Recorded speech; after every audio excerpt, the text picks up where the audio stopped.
கள்ளம் இல்லா உலகம் வேண்டும், பள்ளங்கள் நிரம்ப வேண்டும்.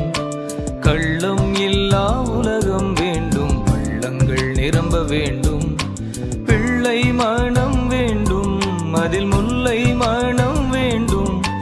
பிள்ளை மனம் வேண்டும், அதில் முல்லை மனம் வேண்டும். வாழ்விழந்தோர் வாழ வேண்டும். வருக வருக அரசு வருக, விண்ணில் சித்தம் நிறைவேறும் போல் மண்ணிலும் நிறைவேறுக. வருக வருக இறை அரசு வருக. இயேசுவே உமேக்கம் எல்லாம் பூவிலும் நிஜமாகுக.